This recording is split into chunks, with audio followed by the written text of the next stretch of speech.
Hello বন্ধুরা, সব কেমন আছো? আশা করি ভালো আছো। আজকে দুপুরে আমি একটি ওষুধ সম্পর্কে বলেছি, তার নাম হচ্ছে স্যাঙ্গুইনেরিয়া ক্যানাডেন্সিস।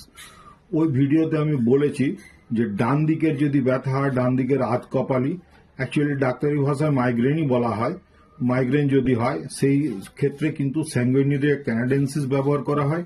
ঠিক অপোজিট সাইডে অর্থাৎ বাম দিকে যদি হয়, সেখানে কিন্তু আমাদের স্পাইজেলিয়া বলে একটি মেডিসিন আছে।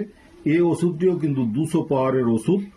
যদি সকালে, দুপুরে, রাত্রে 3 বার করে খাওয়া হয় 2 ফোঁটা করে, তাহলে দিন 7-এর মধ্যে রেজাল্ট ভালো পাওয়া যাবে।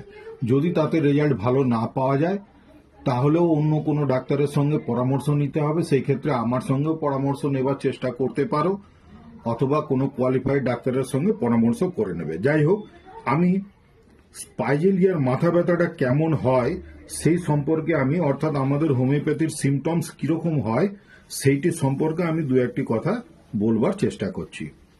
এটি আধকপালির জন্য, আধকপালি মাথা ব্যথা। সকালে ঘাড় থেকে ব্যথা শুরু হয়ে মাথার ওপর দিয়ে শেষ হয় এবং চোখের উপরে। ঠিক ওই স্যাঙ্গুইনেরিয়া যেমন ডান দিকের চোখের উপরে শেষ হতো, এটির ক্ষেত্রে কিন্তু বাম দিকে এসে শেষ হয়ে যায়। স্পাইজেলিয়া আর স্যাঙ্গুইনেরিয়ার মধ্যে এরকম ভাবে আমাদের ডিফারেন্স করতে হয়।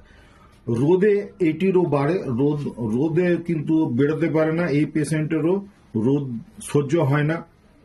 রোদে গেলে চোখ বন্ধ করে দেয় বা ঘরেই চুপচাপ বসে থাকতে ভালোবাসে। দুপুরবেলায় এর সবচেয়ে বেশি যন্ত্রণা কিন্তু বাড়ে।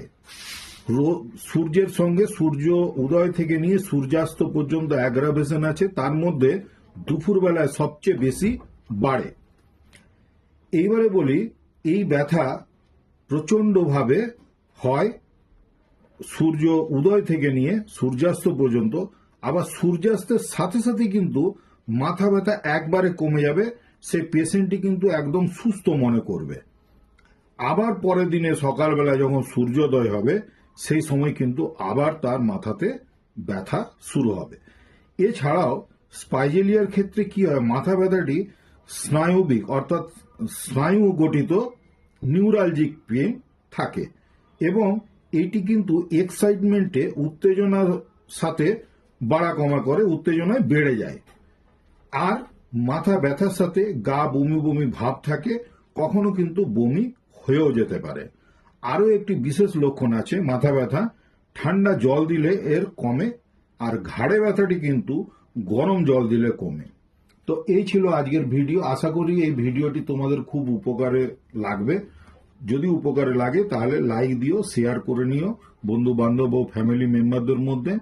আর এই চ্যানেলে যদি তোমরা নতুন কেউ হয়ে থাকো তাহলে সাবস্ক্রাইব করে নিয়ে আমার সাথ দেওয়ার চেষ্টা করো। ধন্যবাদ। সকলে খুব ভালো থেকো, শরীরের যত্ন নিও।